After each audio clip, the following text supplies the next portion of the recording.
Hey leaders, thanks so much for checking out our video again. I know it's your favorite part of the week, so get ready. We're going to dive into some more of Joseph's story. We're going to go back a little bit from where we were last week and check out where kind of Joseph began practicing some of the things we were talking about last week. I heard it was a great time. I really miss being here. Looking forward to this Sunday as we continue our Silver Lining series. We're on week 2, and it's called Now and Later. One of the things that we'll start out with is we've all had those times where we say, I wish I could go back and learn that then so that I can apply it now, whatever that is. And the same is true for our families, that it's difficult to believe, but learning to deal with and be in relationship with families is as much about our future as it is about our current situation or our now. And that goes with any situation, that learning to be in relationship with people at church, people at school, people at work, is as much about our future as it is about that current situation. When we're in the middle of it, especially for students, it's hard to see this because we're thinking about, when am I going to be on my own? When will nobody be telling me what to do? Students really run into that a lot, especially older high school, even middle school sometimes for sure, that they begin to question, when can I stay out as late as I want? When can I eat whatever I want? When can I hang out with whoever I want? And maybe they're even thinking, man, when I'm in charge, I'm going to be a way different parent than my parents are. Or when I'm going to be a cool parent, I'm going to be so much better at being a parent than my parents are. And we know, being older and adults, that doesn't always happen. But for students, they run into that kind of thinking quite often. We think that even for church families or schools, that, man, if I was in charge, if I ruled the world, I would do things differently. But the reality is that we think the way that we respond to our families is justified because of who they are. Or we just disengage and check out. We figure we'll act better when our circumstances are better. But what if we were missing something there? What if we get out of the house or out of our church group or out of school, turn 18, all of a sudden you have the exact same problems as we did, because students weren't given the tools and the foundation that they have to build a healthy pattern in the way that they treat people. So this week our scripture is from Genesis. We're going back a little bit in scripture, but we want to get the first part of Jacob's life, because the story we talked about last week, where his brothers disowned him, sold him into slavery, he became part of really royalty. And Joseph showed compassion to his brothers when they needed food. That wasn't the first success of Joseph's. Joseph's journey towards being a prime minister, appointed by Pharaoh himself, was filled with plenty of ups and downs. And really, when things started going well, it seemed like the rug got pulled out from under Joseph. And any one of these obstacles that we might look at would be enough for most people to say, forget that. Obviously, I'm missing a connection with God here, or I just need to go my own way.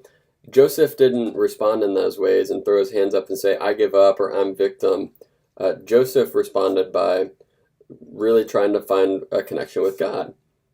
So the beginning of part of this, a little history, when Joseph first arrived in Egypt, he found himself serving under a guy named Potiphar. And Potiphar was the captain of the palace guard, basically the head of Secret Service, and Potiphar made Joseph his assistant. And scripture tells it this way. It says, Joseph found favor in Potiphar's eyes and became his attendant. Potiphar put him in charge of his household, and he entrusted to his care everything that he owned. So Potiphar notices something different about Joseph. Joseph is given a place of authority in that. So Joseph's in a great place. But just at that moment where he's settling into a sweet spot, Potiphar's wife enters the scene and comes in like a wrecking ball, really just trying to catch Joseph doing something he shouldn't be. And we learn it through reading Genesis chapter 39, you can check it out if you'd like, that Joseph was a well-built, handsome guy, and Potiphar's wife really started to have a crush on him. And so over and over again, she tried to seduce him, and Joseph didn't give in. Pretty much she got fed up with that and decided that, well, I'm going to lie, set a trap for Joseph, and as a result of that, Joseph was thrown into prison. And now, as awful as that could be, it didn't derail Joseph. Joseph really remained focused in that. And it's a really tough situation, really tough family component, really hard relationships in that. Now, while in prison, there were two other palace employees that were thrown in jail for having an argument, and Joseph, with God's help, was able to help them, and he did that by helping them interpret a dream that they had. And in doing that, Joseph really made these guys look good, and as a result, they were put back into power with Pharaoh. And now you would think, from going from prison, a guy helped you get out of prison, and now you're back at your job with Pharaoh.